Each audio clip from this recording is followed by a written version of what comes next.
Que el Señor le bendiga en este nuevo momento en que podemos reflexionar acerca de la palabra del Señor y en el que deseamos traer luz y entendimiento acerca de las cosas que están escritas en las Sagradas Escrituras y que nos ayude a conocer a nuestro Dios y a servirle con toda nuestra alma, con todo nuestro ser, con toda nuestra fuerza y entendimiento. El tema de esta ocasión es la cátedra de Moisés. Y para ello vamos a tomar el texto que se encuentra en el Evangelio según San Mateo, capítulo 23, versículos del 1 al 7, el cual leemos en el nombre del Padre, del Hijo y del Espíritu Santo. Entonces habló Jesús a la gente y a sus discípulos, diciendo: En la cátedra de Moisés se sientan los escribas y los fariseos. Así que todo lo que os digan que guardéis, guardadlo y hacedlo. Mas no hagáis conforme a sus obras, porque dicen y no hacen. Porque atan cargas pesadas y difíciles de llevar, y las ponen sobre los hombros de los hombres. Pero ellos ni con un dedo quieren moverlas. Antes, hacen todas sus obras para ser vistos por los hombres. Pues ensanchan sus filacterías y extienden los flecos de sus mantos, y aman los primeros asientos en las cenas, y las primeras sillas en las sinagogas, y las salutaciones en las plazas, y que los hombres los llamen Rabí, Rabí. Y hay que podemos encontrar hoy en día cierta similitud en cuanto a la descripción que hace Cristo Jesús acerca de los escribas y los fariseos. Porque la iglesia se ha llenado de mucha gente que ciertamente está al frente de un ministerio y otorgan títulos de líderes, maestros, doctores, apóstoles, pero que indudablemente son títulos que el mismo hombre se los ha otorgado, llamando, pues, o tomando conocimiento de lo que se conoce como la ciencia de la teología. La ciencia es todo aquello que trata de Dios y que está fundamentada en los textos sagrados, la tradición y los dogmas que son creados por los hombres. Y entonces encontramos esa dificultad. Israel cometió un error, porque tenía este lugar que le llamaban la Cátedra de Moisés, un lugar donde se estudiaban las Escrituras. Y usted sabe que el judío, pues, conoce muy bien las Escrituras, porque desde pequeño le enseñan a instruirse en ellas. Y tienen lugares donde estudian la palabra con mucho esmero, con mucha dedicación y con mucho cuidado. Y ellos adquieren ese conocimiento para ponerlo por obra. Pero eso es todo. O sea, ellos le dicen, ¿verdad? La palabra dice, honra a tu padre, y ellos honran a sus padres. Y así, cada una de las instrucciones que se reciben, ellos la practican porque la palabra lo pide. Y no salen de ese contexto, o sea, ellos lo hacen porque la palabra lo dice. Entonces no cuestionan la palabra, tampoco lo profundizan, tampoco la analizan, sino que sencillamente la cumplen. Esa es su misión, esa es su razón de ser, cumplir la palabra de Dios. Pero ¿dónde comete el error el pueblo de Israel. Precisamente porque han olvidado la fuente de todo. Le ponen la cátedra de Moisés, lugar donde se estudian las escrituras, a lo que ellos le llaman la ley de Moisés. Pero la ley no es de Moisés, la ley es de Dios. Es Dios quien se la entregó a Moisés. Y es Moisés quien se la comunicó al pueblo. Porque Moisés no le agregó ni le quitó, sencillamente la transmitió. No era de Moisés, pero para el pueblo judío, la ley es de Moisés. Y así está plasmado en las Sagradas Escrituras. Así le llaman. Y entonces le quitan a Dios lo que le pertenece. La gloria que a Dios le pertenece por su ley, se la quitan y se la otorgan a Moisés. Y para ellos el importante es Moisés, no el Dios de Moisés, sino Moisés, porque Moisés les dio la ley. Y ahí está el error. O sea, metemos al hombre en medio de una relación entre Dios y el hombre. Necesitamos un intermediario. Sabemos por lo que nos declara la Escritura de que el pueblo mismo le dijo a Moisés, ve tú y tú habla con Dios y nos cuentas a nosotros, pero que nosotros no oigamos ni vayamos delante de Dios, sino que seas tú. Desde ahí comenzó el problema porque pusieron intermediarios y son hombres, hombres igual que todos los hombres, llenos de debilidades, de concupiscencias, de pecados, que por naturaleza están en nosotros. El hombre por naturaleza es pecador. Se resiste a la autoridad, se resiste al cambio, se resiste a mantener un estilo de vida constante.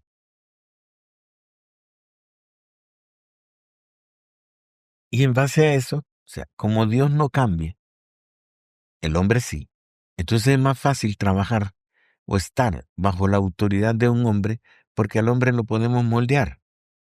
Al hombre lo podemos hacer a nuestro parecer, ya sea por violencia, por sugestión, por engaño, pero lo podemos hacer cambiar. Pero Dios no cambia.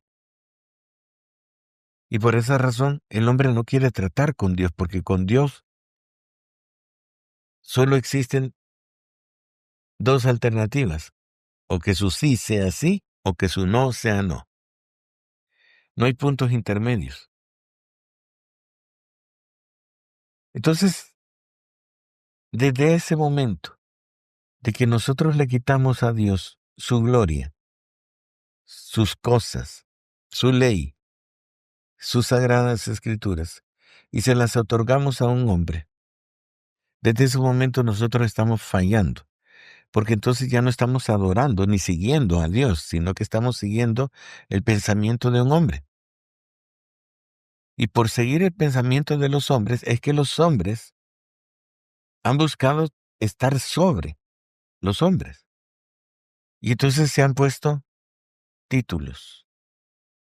Títulos que va como el estudiante de teología, el maestro de Biblia, el graduado de teología, el licenciado de teología, el doctor de teología, y hoy en día que está de moda, el apóstol.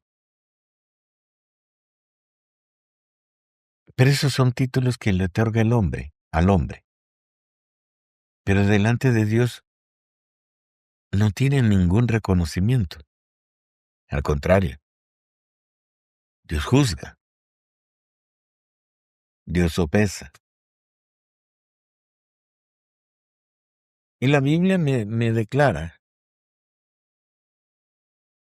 que en Mateo 15:14,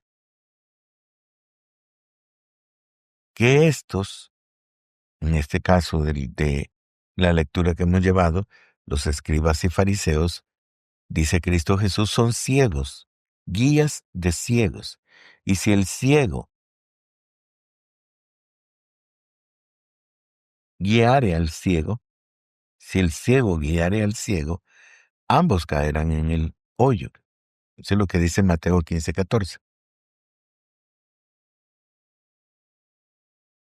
Entonces nosotros necesitamos, desde ya, ser analíticos y comenzar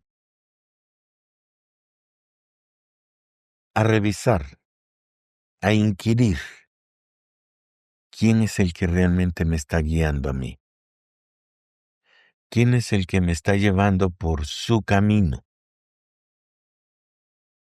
porque todo el que está liderando su vida, él está marcando su camino y él lo lleva hacia una dirección. Entonces nosotros debemos ser sabios.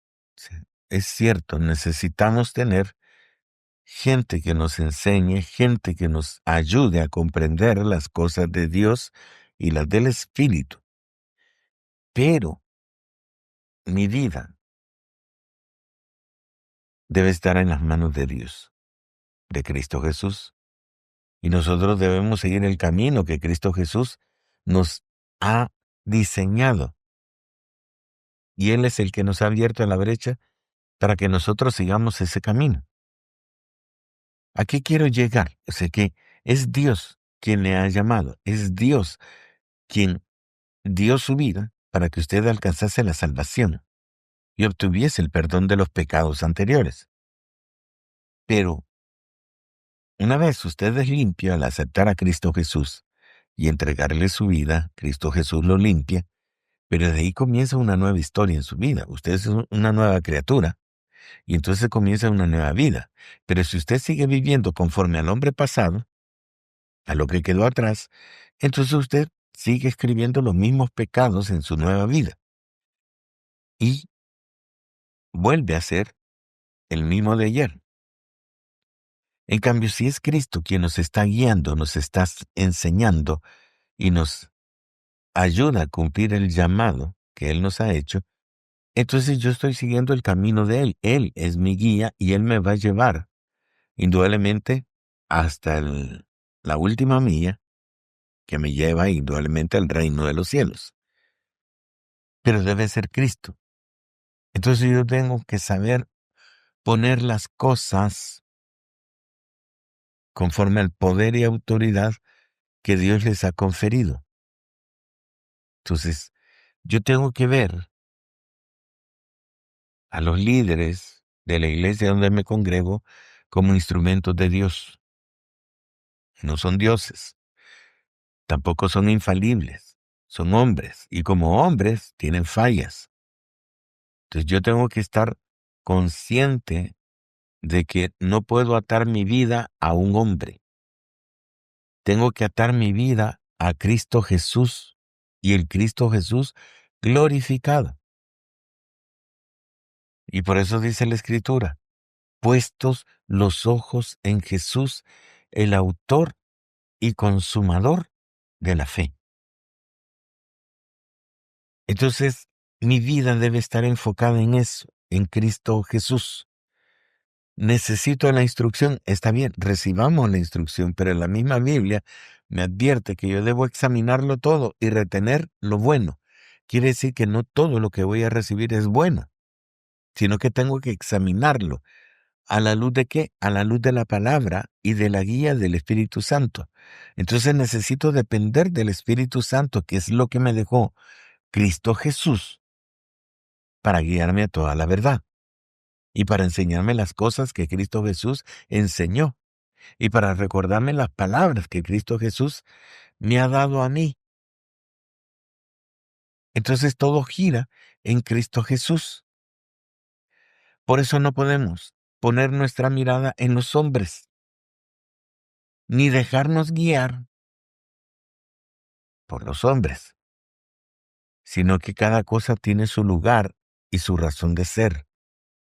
Y por eso dice el libro de Efesios, en su capítulo 4.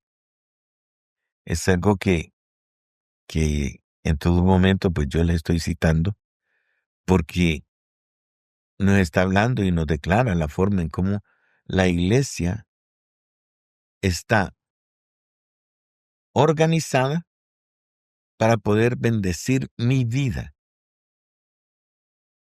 Entonces necesito entenderlo, conocerlo y aplicarlo en mi vida de una forma que sea efectiva y produzca en mí fruto. Entonces, el libro de Efesios capítulo 4 dice, pero a cada uno de nosotros fue dada la gracia conforme a la medida del don de Cristo, el regalo de Cristo. Por lo cual dice, subiendo a lo alto, llevó cautiva la cautividad y dio dones a los hombres. Y dice el versículo 11, y él mismo, ¿quién? Cristo. Y Cristo mismo constituyó a unos apóstoles, a otros profetas, a otros evangelistas, a otros pastores y maestros. ¿Quién lo hizo? Cristo. Cristo. Entonces no podemos confundir las cosas. O sea, cuando alguien recibe un llamado, Dios lo ubica dentro de los ministerios que le corresponde ejercer Cristo, porque es Cristo quien está velando por la iglesia. Y Él, indudablemente, con la tarea que le asigna a cada uno de los que ha escogido, de los que ha llamado, le asigna la tarea de lo que tiene que hacer. ¿Para qué? Dice, versículo 12, Efesios 4, a fin de perfeccionar a los santos para la obra del ministerio, para la edificación del cuerpo de Cristo. Entonces es Cristo quien va organizando el funcionar del cuerpo de Cristo. Y es ahí donde la iglesia está perdida. ¿Por qué? Porque, hermanos, nos hemos dejado sugestionar por un engaño.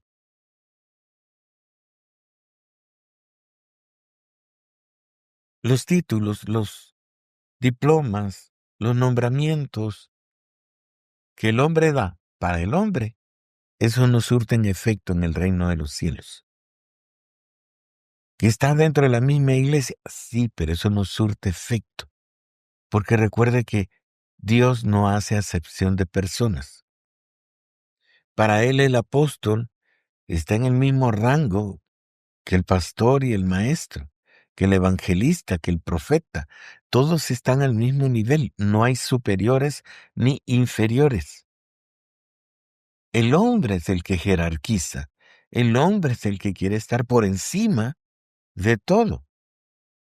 Así como nos describe Isaías 14, Ezequiel 28, que hubo un ángel protector que quiso sentarse en el trono de Dios como si fuera Dios. Así nosotros mismos, y así como lo declara el libro de Mateo, que los escribas y fariseos amaban sentarse en los mejores asientos. Les encantaba que los invitaran para poder ir y lucir sus trajes y que les llamaran rabí, rabí, maestro, maestro, ¿verdad? Y recibir pues todas las salutaciones y que se tomen fotos con ellos, en fin. Eso es lo que el hombre busca, gloria. Pero es un peligro jugar con la gloria de Dios, porque Dios no comparte su gloria. Entonces, ¿a qué quiero llegar? Libro de Hebreos, capítulo 5, versículos del 11 al 14, me declara la Escritura. Acerca de esto tenemos mucho que decir y difícil de explicar, por cuanto os habéis hecho tardos para oír, porque debiendo ser ya maestros, después de tanto tiempo, tenéis necesidad de que se os vuelva a enseñar cuáles son los primeros rudimentos de las palabras de Dios, y habéis llegado a ser tales que tenéis necesidad de leche y no de alimento sólido. Y todo aquel que participa de la leche es inexperto en la palabra de justicia porque es niño. Pero el alimento sólido es para los que han alcanzado madurez, para los que por el uso tienen los sentidos ejercitados en el discernimiento del bien y del mal. ¿Qué está diciendo el apóstol? Él está diciéndose aquí, después de tanto tiempo de estar en la iglesia, no pasamos de ser lo mismo. No pasamos de ser calentadores de sillas. No dejamos atrás el viejo hombre lleno de mañas y concupiscencias y de debilidades de la carne. Y no hemos cambiado, no hemos sido transformados, no hemos mejorado nuestra actitud, ni hemos adquirido la imagen y semejanza de la plenitud del varón perfecto, que es Cristo Jesús. Nadie nos está enseñando que debemos alcanzar esa medida y que debemos parecernos a Cristo Jesús, hombre. Y esto lo señalo, poniéndole comillas, subrayándolo, de que debemos parecernos al Cristo Jesús, hombre, que entregó su vida para cumplir la voluntad del Señor. Y nosotros que estamos siguiendo el camino de Cristo Jesús, siguiendo su ejemplo, no podemos evitar el que tengamos que entregar nuestra vida igual que Él. Y es por esa razón que hay muchos en la iglesia que no les gusta sufrir y entonces mejor se retiran del Evangelio. Pero los que hemos entendido que el dolor, el sacrificio, la abstinencia, el mantenerse ecuánime y lleno de templanza, es el que se llama cristiano. Y él, a pesar de las situaciones que esté viviendo, sean malas a primera vista o buenas a primera vista, nosotros no vamos a cambiar nuestra actitud y vamos a seguir cumpliendo lo que la palabra de Dios me exige de acuerdo a la enseñanza de Cristo Jesús. De que voy a amar a Dios sobre todas las cosas, con toda mi alma, con toda mi fuerza, con toda mi mente, con toda mi alma, y a Él solo serviré, y a mi prójimo como a mí mismo. Y todavía Cristo Jesús agregó, el que nos amásemos los unos a los otros como Él, como Cristo Jesús, nos amó y dio su vida por cada uno de nosotros. Entonces, en todo sentido, lo que la palabra, la enseñanza, el mover del Espíritu Santo me declara a mí es que yo tengo que entregar mi vida a Dios. Pero ahí está, de que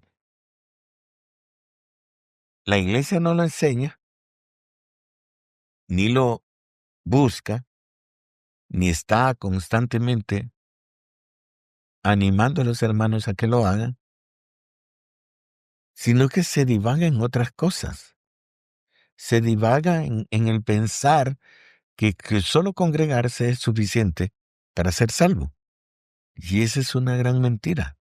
¿Y quién te la ha enseñado? Tus líderes. Pero esa es una mentira.